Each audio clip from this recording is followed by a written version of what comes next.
বন্ধুরা, আপনাদের সকলকে আমাদের চ্যানেলে স্বাগত জানিয়ে আপনাদের প্রথমেই জানিয়ে রাখি আজকের প্রতিবেদন, আজকে যে বিষয় নিয়ে আমাদের আপডেট বা খবর বা আলোচনা, রাজ্যের 1 লক্ষ সমগ্র শিক্ষা কর্মচারীর জন্য এবং কোট আনকোট রাজ্যের পার্শ্ব শিক্ষক অর্থাৎ সর্বশিক্ষার অতি সংখ্যক যে কর্মচারী বা শিক্ষাকর্মী, শিক্ষক শিক্ষিকা আপনারা সকলেই জানেন তাদের জন্য।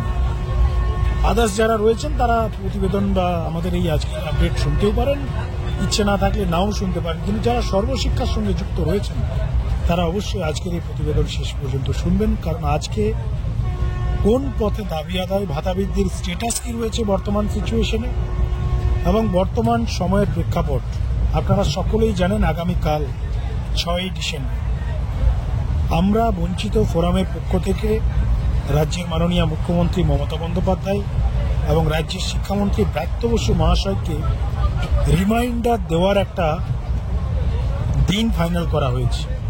একটা পূর্ব ঘোষিত কর্মসূচি, যে কর্মসূচি অলরেডি 25শে নভেম্বর ঘোষণা করা হয়েছিল আমরা বঞ্চিত ফোরামের পক্ষ থেকে। যখন জয়েন্ট ফোরামের জন্ম হয়নি পশ্চিমবাংলায়, আপনারা জানেন আমরা বঞ্চিত ফোরামের জন্ম হওয়ার পর রাজ্যের শাসকপন্থী সংগঠনের নেতা প্রেসিডেন্ট তিনি মনে করলেন যে একার দ্বারাই কিছু সম্ভব নয়, সবাইকে সম্মিলিতভাবে দাবি আদায়ের চেষ্টা করতে হবে, রাজ্য সরকারের কাছে দাবি জানাতে হবে। কতদিন পর ঘুম ভাঙল?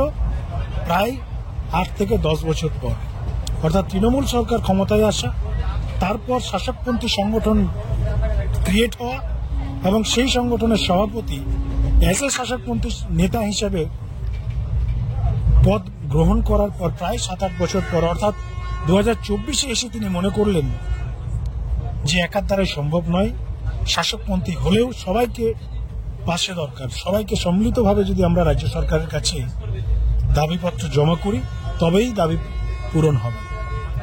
এবং তিনি আহ্বান করলেন রাজ্যের সমস্ত সংগঠনকে সর্বশিক্ষা। তার আহ্বানে সমস্ত নেতারা সাড়াও দিলেন।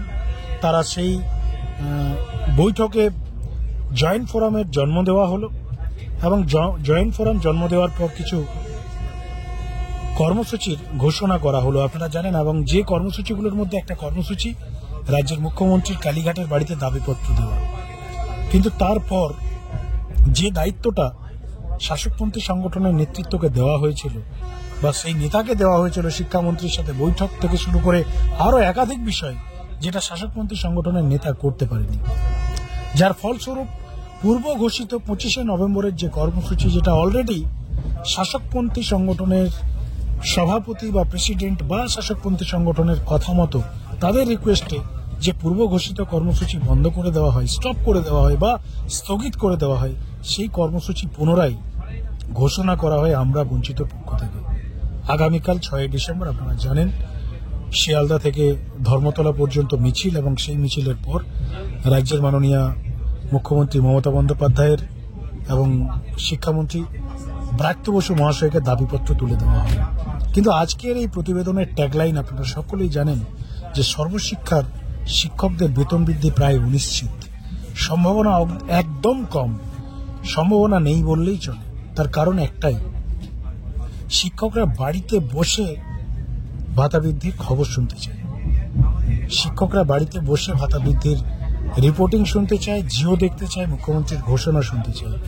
দেখুন, পেশাগত যে দাবি, সেই পেশাগত দাবি নিয়ে আজকে জয়েন্ট ফোরাম সম্মিলিত সিদ্ধান্ত এবং আমরা বঞ্চিত ফোরামের পক্ষ থেকে একটা কর্মসূচি গ্রহণ করা হয়েছে। আপনারা সকলেই জানেন সর্বশিক্ষায়। সেই কর্মসূচিকে ঘিরে আপনারা জানেন বিভিন্ন দিক থেকে বিভিন্ন ধরনের বিভ্রান্তিকর তথ্য সামনে আসছে। শাসকপন্থী সংগঠনের নেতারা বারবার একটা বিষয় তুলে ধরছেন যে যখনই কিছু হওয়ার থাকে তখনই একদল রাস্তায় নামার ডাক দেয় আর তারপরে সবকিছু বানচাল হয়ে যায়।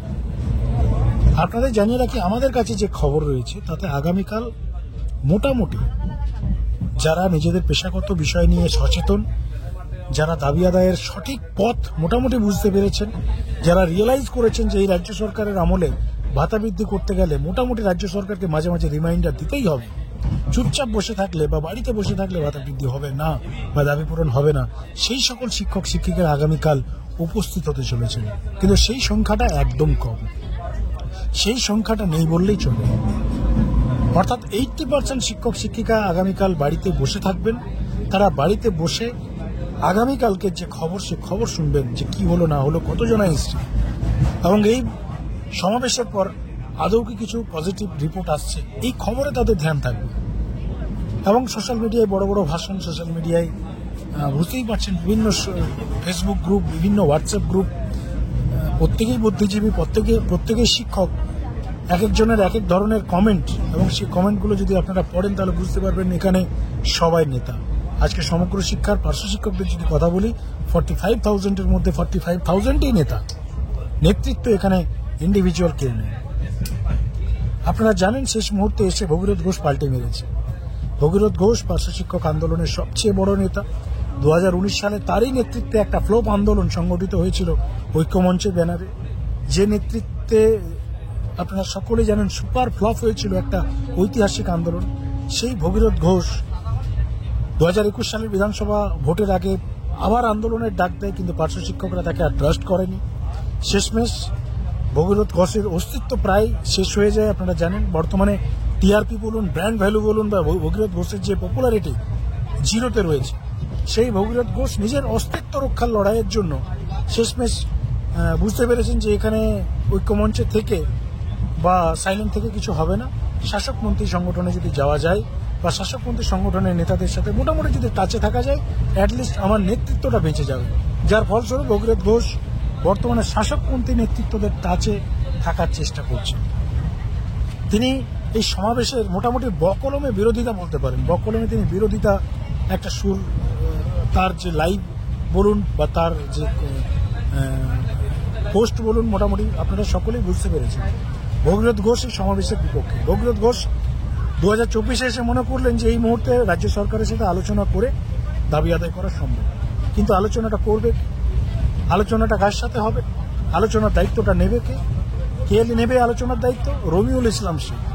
কতদিন ধরে পদে রয়েছেন আপনারা সকলেই জানেন। 2024 চলছে, 2014-15 থেকে রমিউল ইসলাম শেখ শাসকপন্থী সংগঠনের নেতৃত্ব দিচ্ছেন। বর্তমানে শাসকপন্থী সংগঠনের যে নেতৃত্ব, সেই নেতৃত্বদের মধ্যেও ভাগাভাগি শুরু হয়ে গেছে। পার্শ্ব শিক্ষকদের আসল নেতাকে সরকারপন্থী সংগঠনের বুবাই কোলে না রমিউল ইসলাম শেখ বলা মুশকিল, কনফিউশনে ভরা। আপনারা সকলেই জানেন একদিকে মহিদুল ইসলামের লবি রয়েছে, একদিকে রমিউল ইসলামের লবি রয়েছে। বর্তমান সময়ে রমিউল ইসলামের নেতৃত্বে যে সংগঠন শাসকপন্থী, সেই সংগঠন প্রায় কমায় রয়েছে, অ্যাক্টিভ নয়। যারা সংগঠনে রয়েছে পার্শ্ব শিক্ষক শিক্ষিকা, তারা অ্যাক্টিভ নয়, কারণ তারা হতাশ, কিছু করেনি। রমিউল ইসলাম মহাশয় যখনই আপনি খবর নেবেন, তাই তিনি তার শরীর অসুস্থ, তিনি বাড়িতে আছেন, চাষবাসে ব্যস্ত আছেন, অর্থাৎ তার সময় নেই। আর বাড়ির ডিস্টেন্সও একটা ব্যাপার রয়েছে। দেখুন কোথায় মুর্শিদাবাদ, কোথায় আপনার কলকাতা। পদ ছাড়তেও তিনি নারাজ, আর পদে থেকে কাজ করতেও তিনি নারাজ। এবং তার সঙ্গে মহিদুল ইসলামের একটা লবি রয়েছে, যেখানে বুবাই কোলে নেতা সেলিম পাইক বাবুরা রয়েছেন। শিক্ষামন্ত্রী কাকে পাত্তা দেবে না দেবে তার একটা ব্যাপার রয়েছে। তো আলটিমেটলি 2024 পর্যন্ত আলোচনার জায়গা টোটালি ফাঁকা ছিল, আলোচনার এখনো পর্যন্ত হয়নি। 2024 পর্যন্ত একটা নেতা বা একটা সংগঠন যদি আলোচনা করে দাবি আদায় করতে না পারে, বাকিরা কি চুপচাপ বসে থাকবে? অবশ্যই থাকবে না। কিন্তু একটা পজিটিভ বিষয় আপনাদের জানিয়ে রাখি বন্ধুরা, অ্যাটলিস্ট শাসকপন্থী সংগঠনের কথা আমরা ছেড়েই দিলাম, যারা আদাসপন্থী রয়েছেন তারা কিন্তু এবার সরকারের বিপক্ষে কোনো প্রোগ্রাম বা কর্মসূচি, যেটা ভগীরথ ঘোষের নেতৃত্বে 2019 সালে হয়েছিল, সেই ভুল কর্মসূচি কিন্তু তারা করেনি। তাদের যে শিডিউল, তাদের যে চিন্তাভাবনা, এই আমরা বঞ্চিতদের কথা বলছি আমরা, তাদের কনসেপ্ট কিন্তু টোটালি আলাদা। তারা সরকারের, রাজ্য সরকার, বর্তমান তৃণমূল সরকারের বিরোধিতা নয়, কোনো রাজনীতি নয়, কোনো পলিটিক্যাল নেতৃত্বকে আনা নয়, যে বিজেপির নেতারা আসবে, সিপিএম এর নেতারা আসবে, গরম গরম ভাষণ দিয়ে চলে যাবে, এমন এই ধরনের কিছু বিষয় নেই। তারা তাদের পেশাগত দাবি নিয়ে আগামীকাল রাজ্যের মুখ্যমন্ত্রী এবং শিক্ষামন্ত্রীকে দাবিপত্র জানাবে। কিন্তু আমাদের কাছে যে রিভিউজ, যে সার্ভে, যে আপডেট উঠে আসছে, তাতে সত্যি কথা বলতে পার্শ্ব শিক্ষকদের বেতন বৃদ্ধি না হওয়ার যে প্রধান কারণ পার্শ্ব শিক্ষকরা নিজেরাই। 80% যদি বাড়িতে বসে থাকে, 20% রাস্তায় নামে, কি করে দাবি আদায় সম্ভব হবে? 80% এই মুহূর্তে চাইছে যে আলোচনা করে দাবি আদায় হবে। 80% মনে করছে আলোচনার মাধ্যমেই দাবি আদায় হবে।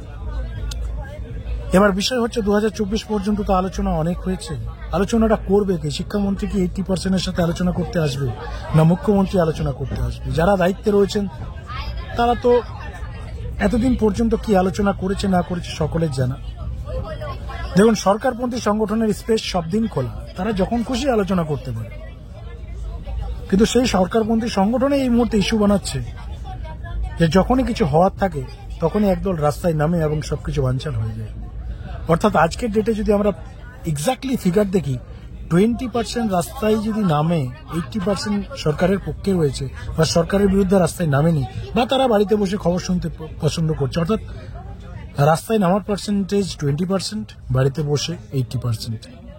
20% এসে যদি 80%-এর ফিগার নষ্ট করে, তারা বুঝতেই পারছেন সরকারপন্থী সংগঠনের অস্তিত্ব কোন জায়গায় রয়েছে বা তাদের অবস্থা কোন জায়গায় রয়েছে। বন্ধুরা, এই সমস্ত বিষয় নিয়ে আপনাদের প্রতিক্রিয়া লিখে জানান, এবং আগামীকাল আপনারা আসছেন কিনা এই প্রোগ্রামে আমাদের কমেন্ট সেকশনে অবশ্যই লিখে জানাবেন। এবং আপনারা কি মনে করছেন, আলোচনায় দাবি আদায় সম্ভব, নাকি আপনাদের যে খিদে, যে দাবি, যে ডিমান্ড এই মুহূর্তে 10,000 টাকায় চলছে না, এটা রাজ্য সরকারকে বারবার জানাতে হবে।